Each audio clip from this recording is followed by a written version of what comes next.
Hey, what's up, y'all? What's cracking? What's popping? It's D Boss here. To this hip hop madness vid. It's titled "Why Pharrell Never Respected Drake." Damn, never. Okay, let's see what's going on with this. Let's watch.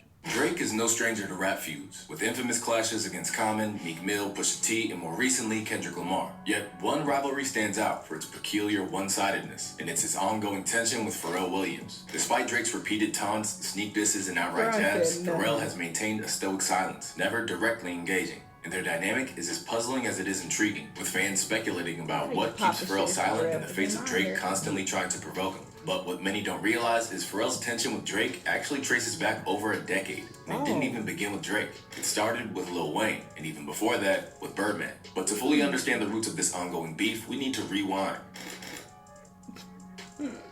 Born on April 5th, 1973, Pharrell grew up in the Atlantis Projects in Virginia Beach. His love for music began as he listened to old records lying around the house, which prompted him to listen to the likes of Aretha Franklin, Stevie Wonder, and others. As Pharrell's interest in music grew, his grandmother gave him his first snare drum, and Pharrell's journey in music began. Pharrell joined the school band as a percussionist, where he met Chad Hugo, who played the saxophone. P and Chad connected instantly and began making music together non-stop. Inspired by the King Neptune statue on Virginia Beach and their roots in the Atlantis Projects, it seemed fitting to call themselves the Neptunes. Virginia Beach didn't exactly have a booming music scene like New York or Los Angeles, which initially left Pharrell feeling hopeless about pursuing a music career. However, this changed when Teddy Riley moved into the area and opened a studio called Future Records, right across from Pharrell's high school. By that time, Riley had already achieved legendary status in the music industry, working with artists like Dr. Dre, Mary J. Blige, and most famously, Michael Jackson. To give back to the community, Riley began hosting talent shows at Pharrell's school. Instantly impressed by Pharrell and Chad's talent, Riley brought them into his studio, and the duo later signed with his label.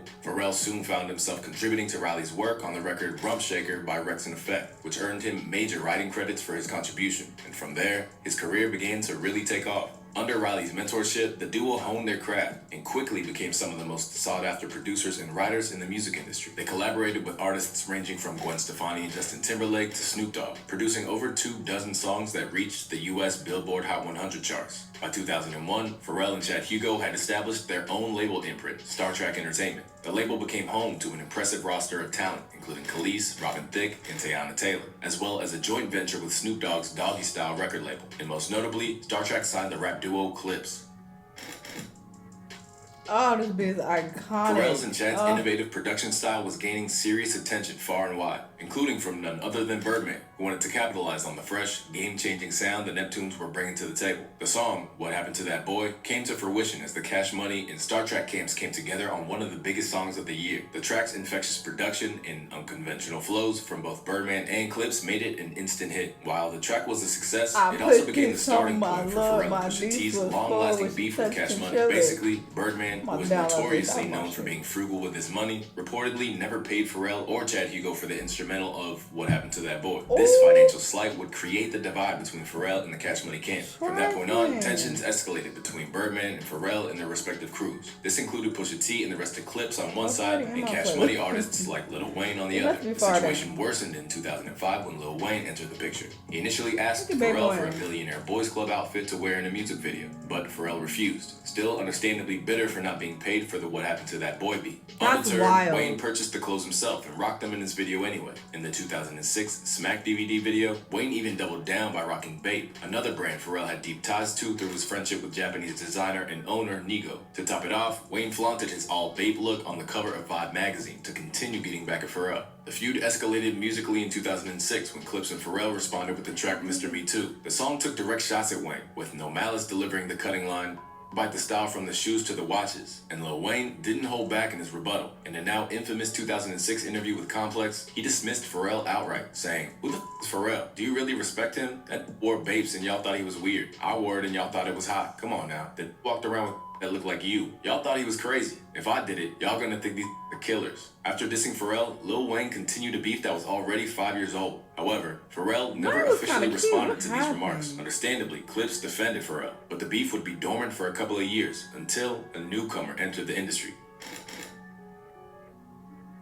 Drake and Pusha T's feud is one of hip-hop's most storied rivalries, marked by years of subliminal shots, direct disses, and moments that shook the culture. However, not many people know it was a part of a larger beef between Pharrell and Cash Money, because after Drake signed to Cash Money Records and was deeply loyal to his mentor Lil Wayne, he found himself inheriting the beef with Pusha T. Push set his sights on Drake in the track Don't F With Me, a diss track built on Drake's own Dreams Money Can Buy beat, after Pusha felt Drake subbed him with this line. In the song, Pusha fired multiple... Is that why Kendrick said that? That he'll inherit the beef with Pharrell because Drake inherited the beef?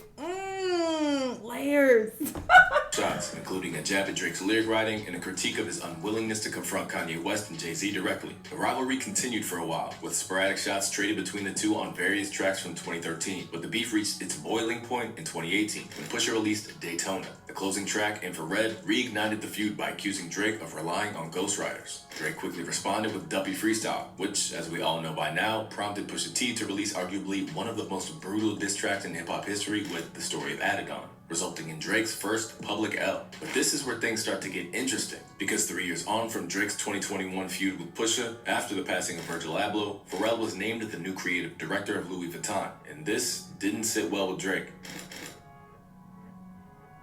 During a transformative period in his career, Pharrell launched one of the world's first online auction platforms, which he named Joopiter. The inaugural auction, titled Son of a Pharaoh, was a tribute to his father, Pharrell Williams, and featured a curated collection of items that carried monumental significance in hip-hop history. Among the pieces up for bidding were several iconic chains from Pharrell's time in the music and fashion industry. These included his billionaire Boys Club pendant, a symbol of his groundbreaking clothing brand, his NERD chain, representing his legendary music group, and even a solid gold Sony PSP. Before the auction, these artifacts were displayed in New York City on October 15th, 2022, before being sold later that month. Pharrell announced that the proceeds from the auction would be donated to Black Ambition, an initiative he founded to support Latinx and Black entrepreneurs, particularly women. And thanks to this noble cause and the incredible value of the items up for sale, the auction was a massive success, grossing over $5.25 million, most of which came from an anonymous buyer. Shortly after this auction in 2022, Drake and 21 Savage dropped their collaborative album, Her Loss, which included Drake's solo track, Jumbotron Poppin'. In early 2023, the music video for the song sparked controversy as it prominently showcased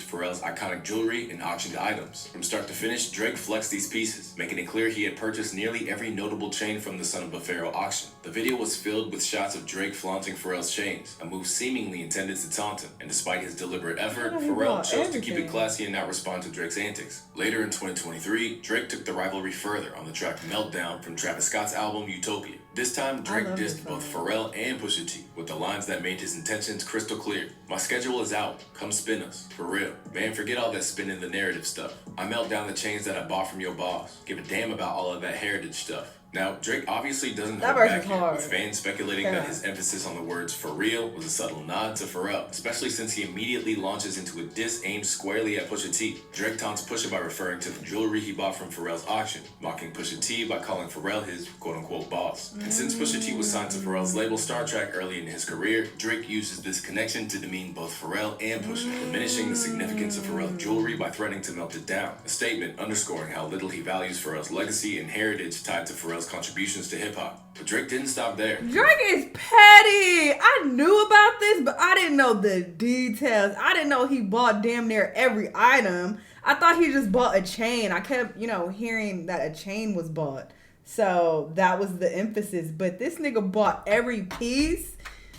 Followed up with even more jabs, delivering lines like, "Since V not around, the members done hung up the Louis. They not even wearing that stuff. Don't come to the boy about repairing some stuff. Don't come to the boy about sparing some stuff. You lucky that Vogue was suing, because I would have been with the Wasses in Paris and stuff." Here, Drake laments the passing of Virgil Abloh and takes aim at Pharrell, now the creative director at Louis Vuitton, insinuating that the brand has lost its edge under Pharrell's leadership. He even loosely threatened that he would have shown up to Pharrell's first Louis Vuitton show in Paris with the Was Gang, a Toronto street gang. However, due to his legal battle with Condé Nast, the media conglomerate behind Vogue, he didn't have the time. This nobody like him. After Drake and 21 Savage launched a fake press campaign for their album Her Loss, which included parody content like a mock NPR Tiny Desk, SNL performance, and Vogue cover, which Condé Nast sued them for copyright infringement. Unlike Drake's typical subliminal disses, this verse is a blatant attack on on Pharrell, leaving no room for misinterpretation. The tension also placed Travis Scott in an awkward position, as Pharrell produced and co-wrote the track Love, featuring Kid Cudi on Utopia. Additionally, Pharrell and Travis had recently collaborated on the song Down in Atlanta. Still, despite Drake's repeated provocations, Pharrell refused to... This is probably why Travis kind of wasn't fucking with Drake either. Because if you think about when he was at that show with with Future and he was begging him to play like that, he like, please play the Drake this, please. You know, so it's clear that Travis kind of feels some type of way towards Drake. So maybe, you know, a part of that is because he feels like Drake did put him in a weird, awkward position when he's trying to keep it business, but Drake is so heavily dissing Pharrell on his album. Respond, maintaining his silence and composure. In 2024, Kendrick Lamar returned to the spotlight with a show-stopping verse on Metro Boomin and Future's We Don't Trust You. On the track Like That, Kendrick teased his reemergence, but it wasn't until Drake dropped push-ups that the gloves came off. Kendrick fired back with his first direct diss track aimed at Drake titled Euphoria. In it, Kendrick spits, I don't like you popping stuff with Pharrell. For him, I inherit the beef. Yeah, forget all that pushing P. Let me see you push a T. You better off spinning again on him before you think about pushing me. Here, Kendrick shows his loyalty to Pharrell, making it clear he's stepping in to defend him after years of Drake's taunts. By saying he inherits the beef, Kendrick draws a parallel to how Drake inherited Lil Wayne's feud with Pusha T. The Pusha P line works on multiple levels, referencing both the Gunna and Future hit Pusha P and Pharrell's nickname, P. Now, at this point, this feud has drawn in some of hip-hop's most influential figures, with Drake, Pusha T, Pharrell, and Kendrick at the center of a battle that blends legacy, personal grievances, and creative rivalry. But Drake wasn't done, because on his diss track Family Matters, using both his lyrics and the accompanying music video to deliver a pointed response, Drake dropped the line, you want to take it for Pharrell? And come get his legacy out of my house. This was a direct jab at Kendrick, with Drake essentially taunting him to retrieve Pharrell's possessions and quote-unquote legacy, now in Drake's hands following the Joopiter auction. It's a sly remark, implying that if Kendrick truly wants to inherit Pharrell's beef, he should have stepped up and purchased the items himself. In the video, Drake reinforces this sentiment by again prominently displaying Pharrell's iconic chains, which are worn by his longtime accountant. Oh yeah, it was several chains. I don't know why I thought it was one. Makes it clear that Drake is claiming ownership of Pharrell's legacy, at least in a material sense, and doesn't intend to remove his foot from his neck. Kendrick responded decisively with two back-to-back tracks, Meet the Grams and Not Like Us, which effectively destroyed Drake in this beef and shifted the narrative in Kendrick's favor by the early summer of 2024. These tracks continued Kendrick's strategy of exposing Drake's alleged private misdeeds and casting doubt on his public persona. What is this? Pharrell, who had remained silent throughout this feud, finally broke his silence indirectly. Just weeks after Kendrick's diss tracks, Pharrell released Double Life, a song from the Despicable Me 4 soundtrack. While the track was written for a children's movie, the lyrics raised eyebrows, as they seemed to address many of the issues Kendrick had brought to light about Drake. The song contains on a kid's song. Alright. Lines like, hey, what are you hiding? What are you doing when you're gone? Your life. Double-sided, two-faced like coins. What side do I get? What side are you on? These lyrics were widely interpreted as Pharrell calling out Drake for leading a quote-unquote double life, with Pharrell basically questioning Drake's authenticity, suggesting he isn't the person he presents to the public. The track continues with, some of your dirt has come to light. Why were you speeding up that hill until the brakes come off? And someone saw you in a fight. Am I right? Here, Pharrell seems to acknowledge and confirm the rumors Kendrick exposed. The chorus alludes to Drake's jet-setting lifestyle and suggests that his reputation is now hanging by a thread. You got cars to drive, plenty of jets to fly. When will you arrive? You're running out of time. Don't you see that everything's on the line? Considering Pharrell's history of maintaining an almost monk-like demeanor, Double Life stands out as an unusually pointed response. P's response, delivered through a song for a children's movie, aligns with his ethos of non-confrontation while still addressing the situation in his own way. And whether intentional or not, Double Life added another layer to this decade-long feud, and it's a move that perfectly encapsulates Pharrell's ability to respond without compromising his reputation for peace and professionalism.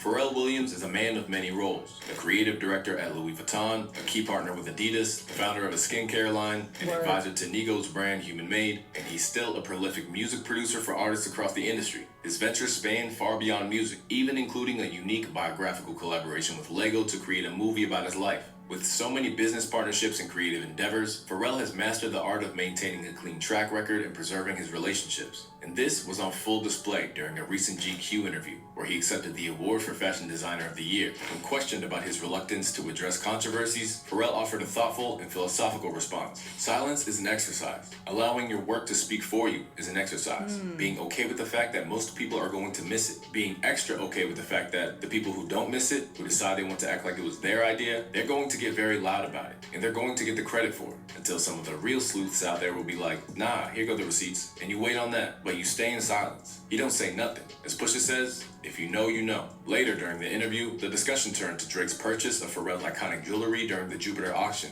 And when asked about the sale, Pharrell downplayed its significance and dismissed any personal attachment to the items. You never realize how much all the stuff you have weighs on you, but it does. You don't know until you get... That's what I'm thinking as well. I feel like Drake made this so significant, but he was willing to sell it. Like, that was the purpose, to sell it. It's like, okay, whoever want to buy it, you can buy it. You want to buy it and try to be disrespectful with it and be like, oh, fuck this shit. But either way, he was letting it go and releasing it. So it's like, okay, you can technically do whatever you want to do with it because I sold it to you and I have your money, which was the purpose for me to take the money. I'm confused. But, of course, Drake wanted to spin it into some disrespectful shit. But ultimately, it's like, well, I got your money. You paid for it. I wanted to sell it and get the money, and you gave me your money. So get rid of it. The muscles in my back, now they work without straining. And you let that go, man, you feel so free. At this point, when the interviewer pressed further, referencing Drake's purchase, Pharrell's response was remarkably calm and concise. Here, Pharrell continued to project an air of indifference, even calling Drake a quote-unquote fan and highlighting his obsession for hip-hop memorabilia. At the heart of all of it, he's a fan of music. He's a fan of the history of what it is, and I happen to be a part of that. And those artifacts are a part of that. Now, Drake's fascination with hip-hop history is well documented. He was once an active member of the Neptunes online forums in the early 2000s and even spent $200 on a microphone signed by Pusha T, a subtle nod Pharrell seemed to allude to. And when the interviewer brought up Drake's disses on Meltdown and Family Matters, Pharrell's lack of concern remained steadfast. And then he was rapping about melting the jewelry down and saying, come get his legacy out of my house and all that stuff. How did that strike you? It didn't. When you let things go, a huge part of it is actually letting go. Not just of the physical item, but letting go of your connection to what it's supposed to mean, or the memory. That was the purpose. Despite Drake's repeated attempts to beef, this is a man who's at peace, who's healed. You know, this you could spot peace from a mile away, or at least I can. He's like, he can say what he wants. He can do what he wants. I mean, I wanted to let it go, so it's fine.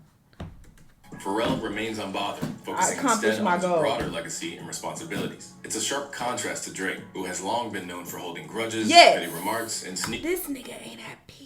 This is a man who is bothered. This is a man who's filing lawsuits, who don't get no rest at night. This is a man who is not one with himself.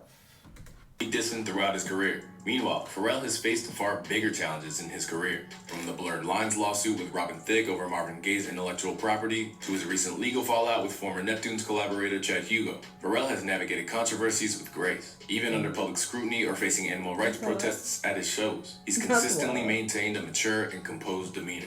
Pharrell is a married father of 4, and this kind of beef seems to be something that he's too grown to deal with. Whereas Drake seems to have an age problem as he continues to navigate getting older but clinging on to his youthful lifestyle. Ultimately, Pharrell's response, or lack thereof, speaks volumes about his priorities. While Pusha T and Kendrick Lamar have taken Drake head-on in lyrical battles, Pharrell doesn't engage. Not because he's indifferent, but because he knows his energy is better spent elsewhere. In contrast, Drake's efforts to provoke him seem more like the actions of someone looking for validation, rather than a true rival. But YouTube thinks... Oh my God, this was such a great video. I did not know all of these details. Oh my God, this puts everything into perspective. I did think that beef with Pharrell was random. I'm like, why is he beefing with Pharrell? Like, where is this coming from? This seems like it just came from nowhere, but apparently not. There are layers to it. There are other people involved, and he did just randomly inherit this beef. This doesn't have nothing to do with you. And it's crazy because he wanted to be so loyal to Wayne back then. I wonder if it's around the time that he fucked Wayne's girl. Is that why he felt the need to have this undying loyalty and beef with people that Wayne was beefing with? Because you could have stayed out of this, my brother, but this just made me have, so much respect for Pharrell, and this just confirms that Drake is super corny and lame, and Just disrespectful. This is why nobody fuck with him. You were so petty and didn't need to do all this. You did all this for what exactly? This why you got so many enemies, brother. Anyway, y'all let me know what y'all think. Let me know what other videos you want to watch, and I'll see y'all on the next one. Bye!